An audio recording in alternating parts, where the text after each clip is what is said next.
Hello friends, welcome to our YouTube channel.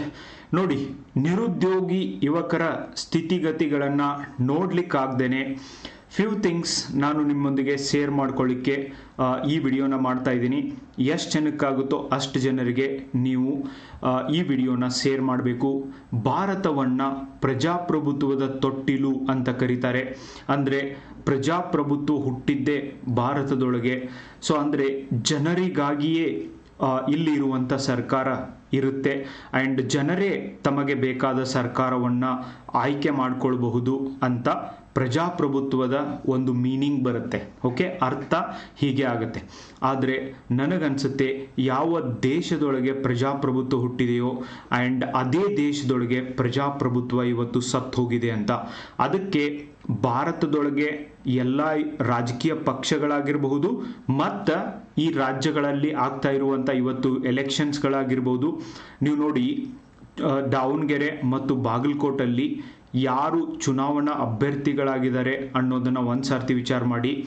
ನನಗೆ ಗೊತ್ತಿದೆ, ಈ ಚುನಾವಣಾ ಅಭ್ಯರ್ಥಿಗಳು ಒಂದು ಕುಟುಂಬ ರಾಜಕಾರಣವನ್ನು ಮಾಡ್ತಾ ಇದ್ದು ಇದರ ಬಗ್ಗೆ ಯಾರೂ ಕೂಡ ಮಾತನಾಡ್ತಾ ಇಲ್ಲ. ನಿರುದ್ಯೋಗಿ ಯುವಕರೇ, ಬರೀ ನೀವು ಒಂದು ಸರ್ತಿ ಎರಡು ಸರ್ತಿ ಧಾರವಾಡದೊಳಗೆ ಬೆಂಗಳೂರಿನಾಗೆ ಸ್ಟ್ರೈಕ್ ಮಾಡಿದರೆ ನಿಮ್ಮ ಸಮಸ್ಯೆಗಳು ಸಾಲ್ವ್ ಆಗೋದಿಲ್ಲ. ಕಾಲ್ಫಾರ್ಮ್ ಮಾಡಿದರೂ ಕೂಡ ಮತ್ತೆ ಬೇರೆ ಬೇರೆ ಆ್ಯಕ್ಟಿವಿಟೀಸ್ಗಳು ಮುಂದುವರಿತವೆ. ಸೊ ಆದ್ದರಿಂದ ನನಗೇನನ್ಸುತ್ತೆ, ಯಾಕೆ ಈಗ ಸಮಯ ಇದೆ, ಇಂಥ ಸಂದರ್ಭದೊಳಗೆ ನಿಮ್ಮ ಪವರ್ನ ತೋರಿಸೋದಿರುತ್ತೆ. ಅದು ನಿಜವಾದ ಪ್ರಜಾಪ್ರಭುತ್ವ ವ್ಯವಸ್ಥೆ. ಇಂಥ ಒಂದು ಸರ್ಕಾರಗಳಿಗೆ ಯಾಕೆ ವೋಟ್ ಹಾಕಬೇಕು?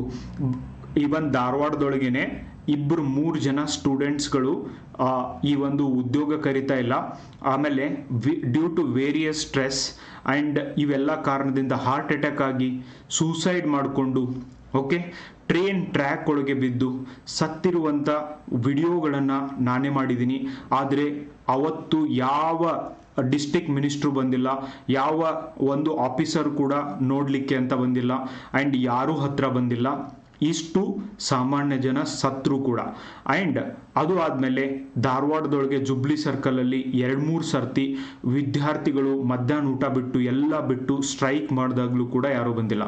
ಆದರೆ ಇವತ್ತು ಒಂದು ಕುಟುಂಬದಿಂದ ಈ ಅಭ್ಯರ್ಥಿಗಳು ಕಂಟೆಸ್ಟ್ ಮಾಡ್ತಿದ್ರೆ, ಎಲೆಕ್ಷನ್ಗಳಿಗೆ ಕಂಟೆಸ್ಟ್ ಮಾಡ್ತಿದ್ರೆ, ಯು ಜಸ್ಟ್ ಸಿ ಎಲ್ಲ ರಾಜಕಾರಣಿಗಳು ಕೂಡ ಇವತ್ತು ಬಾಗಲಕೋಟೆ ದಾವಣಗೆರೆ ಒಳಗೆ ಸಿಗ್ತಿದ್ದಾರೆ. ಎಲ್ಲರೂ ಕೂಡ ಪ್ರಚಾರಕ್ಕೆ ಬರ್ತಿದ್ದಾರೆ, ಎಲ್ಲರೂ ಕೂಡ ಹೇಳ್ತಿದ್ದಾರೆ. ಆಮೇಲೆ ಇದನ್ನು ಹೇಳ್ತಿದ್ದಾರೆ, ನಾನೇ ಎಲೆಕ್ಷನ್ ನಿಂತಿದ್ದೀನಿ ಅಂತ ಹೇಳ್ಬಿಟ್ಟು ನೀವು ವೋಟ್ ಹಾಕಿ ಅಂತ. ಒಳ ಮೀಸಲಾತಿಯನ್ನು ಯಾವ ಥರ ಜನರನ್ನು ಇಮೋಷ್ನಲ್ ಮಾಡಬೇಕು, ಇಮೋಷ್ನಲ್ ಮಾಡಿ ಅವರನ್ನು ಒಂದು ದಿನದ ಮಟ್ಟಿಗೆ 5 ನಿಮಿಷದ ಮಟ್ಟಿಗೆ ಖುಷಿ ಪಡಿಸಿದರೆ ಸಾಕು, ಅವರು ಒಂದು ವೋಟ್ ಕೊಡ್ತಾರೆ. ಆ ವೋಟನ್ನು ತಗೊಂಡು ನಾವು ಚುನಾವಣೆಯೊಳಗೆ ಗೆದ್ದು 5 ವರ್ಷದ ಇರುವಂಥ ಅಧಿಕಾರದೊಳಗೆ 500 ಕೋಟಿನೋ 1000 ಕೋಟಿನೋ 5000 ಕೋಟಿನೋ 10,000 ಕೋಟಿನೋ ದುಡ್ಡನ್ನು ಅರ್ನ್ ಮಾಡಿ ಆರಾಮಾಗಿ ಅವರು ವಂಶಸ್ಥರೆಲ್ಲ ಫಾರಿನ್ ಎಜುಕೇಟೆಡ್ ಆಗುವಂಥ ಒಂದು ಸ್ಥಿತಿ ಒಳಗೆ ಇವರಿದ್ದಾರೆ. ಇಲ್ಲಿ ಅನ್ಎಂಪ್ಲಾಯ್ಡ್ ಯೂತು ಇವತ್ತು 1,000-2,000 ರೂಪಾಯಿ ಇಲ್ಲದೆ ಇರೋದಕ್ಕೆ, ಅವ್ರ ಹತ್ರ ಇಲ್ಲದೆ ಇರೋದಕ್ಕೆ ಅಲ್ಲಿ ಕೆಲಸ ಮಾಡಿಕೊಂಡು ಮನೆಯವ್ರ ಕಡೆ ಕ್ಯಾತು ಹೋಗಿಸ್ಕೊಂಡು ಸೊಸೈಟಿಯೊಳಗಿರುವಂಥ ಪ್ರೆಷರ್ನ ಫೇಸ್ ಮಾಡಿ ಆ್ಯಂಡ್ ನಾಳೆ ಕಾಲ್ಫಾರ್ಮ್ ಆಗ್ತವೆ ಅಂತ ಓದ್ತಾ ಇರುವಂಥ ಎಷ್ಟೋ ನಿರುದ್ಯೋಗಿ ಯುವಕರದಿರಲ್ವಾ. ಸೊ ಇಂಥವ್ರಿಗೆ ವೋಟ್ ಹಾಕಬೇಡಿ ಫ್ರೆಂಡ್ಸ್. ಇವಾಗ ಸಾಮಾಜಿಕ ಮಾಧ್ಯಮಗಳು ತುಂಬ ವೈಬ್ರೆಂಟ್ ಆಗಿದ್ದಾವೆ. ಯಾವ ದೇಶದೊಳಗೆ ಪ್ರಜಾಪ್ರಭುತ್ವದ ಸಾವಾಗಿದೆಯೋ ಆ ದೇಶದೊಳಗೆ ನೀವು ವೋಟ್ ಹಾಕುವಂಥ ಅವಶ್ಯಕತೆ ಆದರೂ ಏನಿದೆ. ಆ್ಯಂಡ್ ಈವನ್ ವೋಟ್ ಮಾಡಲೇಬೇಕು ಅನ್ನೋದು it's not a fundamental right, it's not a mandatory also. ಅದು ಯಾವ ಕುಟುಂಬದವರು, ದಾವಣಗೆರೆಯಲ್ಲಂತೂ ಅಪ್ಪ ಮತ್ತು ಅಮ್ಮ ಇವರಿಬ್ಬರು MLA MP ಇದ್ದು ಆ ಒಂದು ಜಿಲ್ಲೆಯ ಈವನ್ ಏನಿದ್ದಾರೆ ಈ ಒಂದು ಉಸ್ತುವಾರಿ ಮಿನಿಸ್ಟ್ರಿ ಇದ್ದುಕೊಂಡು ಮತ್ತೆ ಅವರ ಮಕ್ಕಳಿಗೆ ಟಿಕೆಟ್ ಕೊಡೋದು ಆಗಿರ್ಬೋದು. Even same case with Bagalkot. How powerful these families are. ಮತ್ತು ಹಿಂದುಳಿದವ್ರಿಗೆ ಹೆಲ್ಪ್ ಮಾಡ್ತೀವಿ ನಾವು, ಬಡವರ ಪರವಾಗಿರುವಂಥ ಸರ್ಕಾರ, ಬಡವರನ್ನು ತಲೆ ಮೇಲೆ ಇಟ್ಕೊಂಡು ಅಡ್ಡಾಡುವಂಥ ಸರ್ಕಾರ ಅಂತ ಹೇಳಿ ಮಹಿಳೆಯರಿಗೆ ಉಚಿತ ಕೊಡುಗೆಗಳ ಆಸೆ ತೋರಿಸಿ 500 ರೂಪಾಯಿ 1000 ರೂಪಾಯಿ ಲಿಕ್ಕರ್ ಕುಕ್ಕರ್ ಇವೆಲ್ಲದಕ್ಕೋಸ್ಕರ ತಮ್ಮನ್ನೇ ತಾವು ಮಾರ್ಕೊಳ್ತಾ ಇರುವಂಥ ಜನ ಬದಲಾವಣೆ ಆಗಬೇಕಾಗಿದೆ. ನಾನು ಹೇಳ್ತಾ ಇದ್ದೀನಿ ಯುವಕರೇ, ಇದೆಲ್ಲ ನಮ್ಮದೇ ತಪ್ಪು. ಯಾರು ಓಟ್ ಹಾಕ್ತಿದ್ದೀವಿ ನಮ್ಮದೇ ತಪ್ಪು. ಇದು ಸರ್ಕಾರ ತಪ್ಪಲ್ಲ, ಯಾವ ರಾಜಕಾರಣಿಗಳದ್ದು ತಪ್ಪಲ್ಲ. ಸೊ ನಾವು ಓಟ್ ಹಾಕೋದನ್ನು ಬಿಟ್ಟಾಗ ಎಲ್ಲ ಸರಿ ಹೋಗುತ್ತೆ. ಅದನ್ನು ಬಿಟ್ಟು ನಾವು ಅಲ್ಲಿ 500 ರೂಪಾಯಿ 1000 ರೂಪಾಯಿ ಆ ಬಿಡಿಗಾಸ್ಗೆ ಕೈ ಒಡ್ಡಿ ಓಟ್ ಹಾಕಿ ಬಂದರೆ ಆಮೇಲೆ ಕಾಲ್ಫಾರ್ಮ್ ಮಾಡ್ತಾ ಇಲ್ಲ, ಭ್ರಷ್ಟಾಚಾರ ಮಾಡ್ತಿದ್ದಾರೆ, ಸರ್ಕಾರದವ್ರು ಅದನ್ನು ಕೊಡ್ತಿಲ್ಲ ಇದನ್ನು ಕೊಡ್ತಿಲ್ಲ. ನಿಮಗೆ ಗೊತ್ತಿಲ್ಲ, ನಿನ್ನೆ ಇನ್ಕಮ್ ಟ್ಯಾಕ್ಸ್ ಆ್ಯಕ್ಟ್ ಜಾರಿಗೆ ಬಂದಿದೆ ಕೇಂದ್ರ ಸರ್ಕಾರದ್ದು. ಅದು ಬಡವರ ರಕ್ತವನ್ನು ಹೆಂಗೆ ಹೀರ್ತೈತಿ ಅಂದರೆ, ಸೊ MLA MP ಗಳ ಸ್ಯಾಲ್ರಿ ಬಗ್ಗೆ MLA MP ಗಳ ಬಗ್ಗೆ ಅದು ಏನು ಹೇಳೋದಿಲ್ಲ. ಸಾಮಾನ್ಯ ಜನರ ಒಂದು ಅಕೌಂಟ್ಗಳನ್ನು ಯಾವ ಥರ ಇಮಿಡಿಯೇಟ್ ಆಗಿ ಅಲ್ಲಿಂದ ಅವರು ದುಡ್ಡನ್ನು ತೆಗೆದುಕೊಳ್ಬೋದು. ಆಮೇಲೆ ಎಷ್ಟೆಲ್ಲ ಸ್ಟ್ರಿಕ್ಟ್ ರೂಲ್ಸ್ ಮಾಡಿದ್ದಾರೆ. ಆದರೆ ಅದರೊಳಗೆ ರಾಜಕಾರಣಿಗಳಿಗೆ ಅಂತ ಹೇಳ್ಬಿಟ್ಟು ಯಾವುದೇ ವಿಶೇಷವಾದಂಥ ರೂಲ್ಸ್ಗಳನ್ನು ಮಾಡಿಲ್ಲ. ರೂಲ್ಸ್ ಮಾತ್ರ ಓನ್ಲಿ ಸಾಮಾನ್ಯ ಜನರಿಗೆ ಯಾಕೆ ಅಪ್ಲಿಕೇಬಲ್ ಆಗ್ತವೆ, ಯಾಕೆ ಈ ಒಂದು ರಾಜಕಾರಣಿಗಳಿಗೆ ಅಪ್ಲಿಕೇಬಲ್ ಆಗೋದಿಲ್ಲ. ಹೀಗೆ ಎಲ್ಲ ಪಕ್ಷದೊಳಗೂ ಕುಟುಂಬ ರಾಜಕಾರಣ ಇದೆ. ಆ್ಯಂಡ್ ಭಾರತದೊಳಗೆ ಇವತ್ತು ಕ್ರಾಂತಿಯ ಅವಶ್ಯಕತೆ ಇದೆ ಗೈಸ್. ಐ ಆಮ್ ಶೋರ್ ಬಹಳಷ್ಟು ಸಮಯ ಆಯಿತು ಈ ಕ್ರಾಂತಿ ನಮ್ಮ ನೆರೆಯ ದೇಶಗಳಲ್ಲಿ ನೋಡಿದ್ದೀವಿ, ಅದು ಇಲ್ಲೂ ಕೂಡ ಆಗಲೇಬೇಕು. ದಯವಿಟ್ಟು ಯಾರು ಬಾಗಲಕೋಟೆ ದಾವಣಗೆರೆಯಲ್ಲಿದ್ದೀರಿ, ಇಂತಹ ಒಂದು ಕುಟುಂಬ ರಾಜಕಾರಣಕ್ಕೆ ಯಾರೂ ಸಪೋರ್ಟ್ ಮಾಡಬೇಡ್ರಿ. ಆಮೇಲೆ ನಿಮಗೆ ಗೊತ್ತಿರುವಂಥ ಎಲ್ಲ ಫ್ರೆಂಡ್ಸ್ಗೂ ಹೇಳಿ, ಅಲ್ಲಿರುವಂಥ ಸಾಮಾಜಿಕ ಮಾಧ್ಯಮದಲ್ಲಿ ಆ್ಯಕ್ಟಿವ್ ಇರುವಂಥ ನಿಮ್ಮ ಫ್ರೆಂಡ್ಸ್ಗೂ ಹೇಳಿ, ಇದ್ರ ಬಗ್ಗೆ ವಿಡಿಯೋ ಮಾಡಿ guys. And it's very very important. ನಮಗೆ ಜಾಬ್ ಕರಿತಾ ಇಲ್ಲ ಅಂಥೇಳಿ ಊಟ ಬಿಟ್ಟು ನಿದ್ದೆ ಬಿಟ್ಟು ಆ್ಯಂಡ್ ಎಂಥ ಫ್ರಸ್ಟ್ರೇಷನ್ ಒಳಗೆ ವಿದ್ಯಾರ್ಥಿಗಳು ಅಡ್ಡಾಡ್ತಿದ್ರೆ ಅಲ್ಲಿ ನೋಡಿದರೆ IPL ಮ್ಯಾಚ್ ನೋಡಲಿಕ್ಕೆ ನಮಗೆ ನಮ್ಮ ಕುಟುಂಬದವರಿಗೆ ಟಿಕೆಟ್ ಬೇಕಂತೆ, ಲಾಡ್ಜಿಂಗ್ ಬೇಕಂತೆ, ಆ್ಯಂಡ್ ಸರಿಯಾದಂಥ ವ್ಯವಸ್ಥೆ ಮಾಡಬೇಕಂತೆ. ನೋಡಿ, ಇಷ್ಟೆಲ್ಲ ವಿದ್ಯಾರ್ಥಿಗಳ ಸಮಸ್ಯೆಗಳಿದ್ರು ಒಬ್ಬನೇ ಒಬ್ಬರು ಬಂದು ಅಡ್ರೆಸ್ ಮಾಡಲಿಲ್ಲ, ಮಾತಾಡಲಿಲ್ಲ, ಏನು ಮಾಡಲಿಲ್ಲ. ಆದರೆ ಇಷ್ಟೆಲ್ಲ ಜನ ಹೋಗಿ ಈ ಚುನಾವಣೆಯಲ್ಲಿ ಪ್ರಚಾರ ಮಾಡ್ತಿದ್ದಾರೆ. ವಿದ್ಯಾರ್ಥಿಗಳೇ, ನಿರುದ್ಯೋಗಿ ಯುವಕರೇ, ಅಗೇನ್ ನಾನು ಹೇಳ್ತಾ ಇದ್ದೀನಿ, ಇದು ಯಾರ ತಪ್ಪು ಅಲ್ಲ, ನಮ್ಮದೇ ತಪ್ಪು. ಪ್ರಜೆಗಳೇ ಪ್ರಭುಗಳನ್ನು ಆಯ್ಕೆ ಮಾಡ್ತಾರೆ ಅಂತ ಹೇಳ್ತಾರೆ. ಆ ಪ್ರಜೆಗಳೇ ಮೂರ್ಖ ಪ್ರಜೆಗಳಿರುವಂಥ ದೇಶ ಇದೆ. ಏನು ಅವೇರ್ನೆಸ್ ಇಲ್ಲ. Be the change if you want to see ಎನ್ನುವಂಥ ಮಾತನ್ನು ಗಾಂಧೀಜಿ ಹೇಳಿದ್ದಾರೆ. ಜಗತ್ತಿನಲ್ಲಿ ಕಾಣುವಂಥ ಬದಲಾವಣೆ ನಮ್ಮೊಳಗಾಗಬೇಕು. ನಾವು ಎಂಥ ಮೂರ್ಖರಿದ್ದೀವಿ ಅಂದರೆ ಜಗತ್ತೆಲ್ಲ ಚೇಂಜ್ ಆಗಬೇಕು, ನಾವು ಮಾತ್ರ ಹಿಂಗೆ ಇರ್ತೀನಿ ಅನ್ನುವಂಥ ಒಂದು ಆ್ಯಟಿಟ್ಯೂಡ್. ಈವನ್ ನಮ್ಮ ಶಿಕ್ಷಣ ವ್ಯವಸ್ಥೆ ಕೂಡ ನಮಗೆ ಇದಕ್ಕೆ ಹೆಲ್ಪ್ ಮಾಡ್ತಾ ಇಲ್ಲ. ಆ್ಯಂಡ್ ಇದ್ರ ಬಗ್ಗೆ ನಿಮಗೇನು ಅನಿಸುತ್ತೆ ನೋಡಿ.